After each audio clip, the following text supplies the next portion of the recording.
In this video, we will guide you through the process of crafting a generic change value genie by leveraging an equipment reference.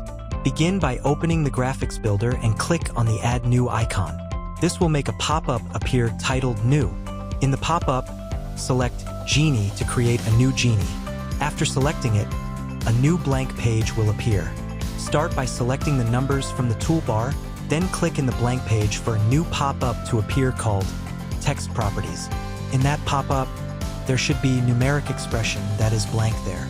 Type in %equipment%.op. Next, navigate to the input in that same pop-up.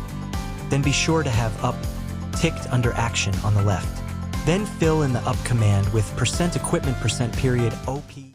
Continue with the full technical tutorial at ctiresources.com.my/knowledge-base.